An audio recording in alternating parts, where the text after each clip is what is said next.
All right, here I have a video of this annoying feature that most cars have, which is the auto lock and unlock feature. This happens when you move your car from drive to parking and from parking to drive. So here we go. The car is in drive right now, and I'm going to go to park, and it unlocks itself. So how is that an annoying feature? Well, for some people it could be convenient, but for me it isn't. Because let's say you're driving into a spot that you really don't know, and somebody's waiting for you there, or waiting for a victim, you know. And you go there and you put your car in park, and it unlocks the doors. Not only could they open your driver's door, they could open up your passenger door. So here I'm going to attempt how to undo this feature, disable it on this vehicle.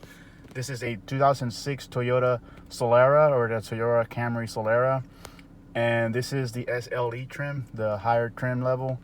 And if you it might work with all the other trim levels, but I'm just explaining which trim level it is right now. So if you can't get this to work on your car, it could be because you have a different trim level. So here we go. So step by step, you're gonna have to turn off your car.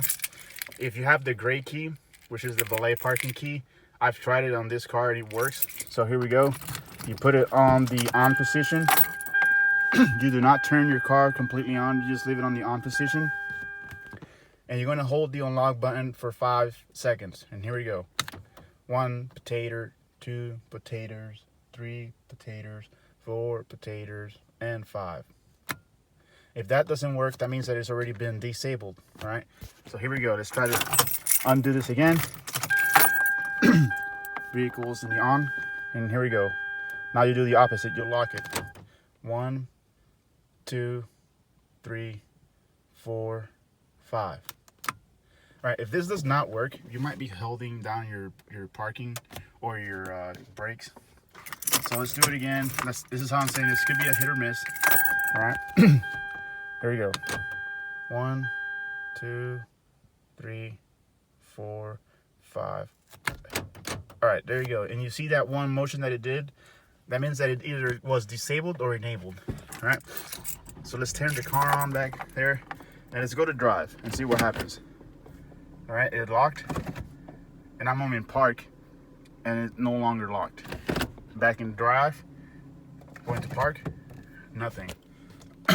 Unlock, go to drive, locks, go to park,